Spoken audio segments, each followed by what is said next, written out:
Oh, it's not a surprise. Everywhere Charlie goes, there's a lot of wind. So I think that it was distracting. You can clearly hear it in the microphones. But what was more distracting, the fan was distracting in the microphones? Sure, you could hear it. You could hear that. Certainly in the hall you could. But look, I mean, we've everywhere he goes, there's always some sort of bizarre incident that happens. This is one more example of it. Can you imagine, though? You debated this guy a bunch of times. Can you imagine not coming out just because he had a fan on?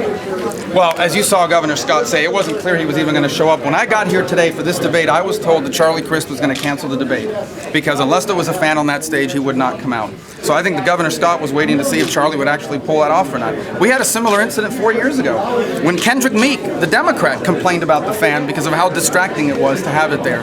At the end of the day, the bottom line is anywhere Charlie goes, there's going to be some sort of bizarre thing, whether it's a new change of position. You know, he talked tonight about the health care law. This is the health care law that he went on CNN and said he didn't support after he supported it. This was the stimulus that he was bragging about tonight that he actually told Wolf Blitzer on CNN, I didn't support it, I didn't vote for the darn thing. That was his exact quote.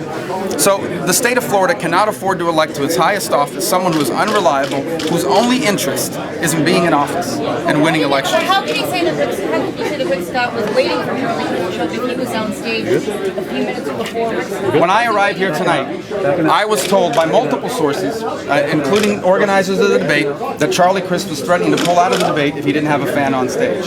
And so that was the last word that was given. Governor Scott, my understanding, was waiting to ensure that Charlie Crist would come on stage. You know, the waiting rooms are not close to the stage.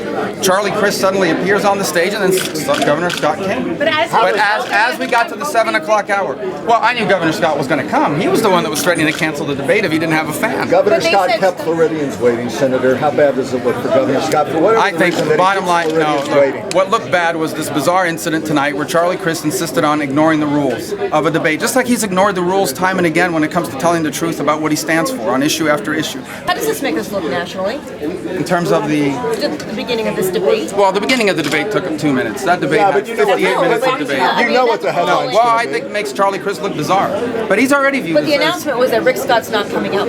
No, the announcement was from the beginning. In fact, Elliot Rodriguez. The moderator did announce that the governor was not coming out. The moderator clearly announced that the rules said that no electronics were allowed and that Charlie Crist disregarded it and was going to have a fan anyways.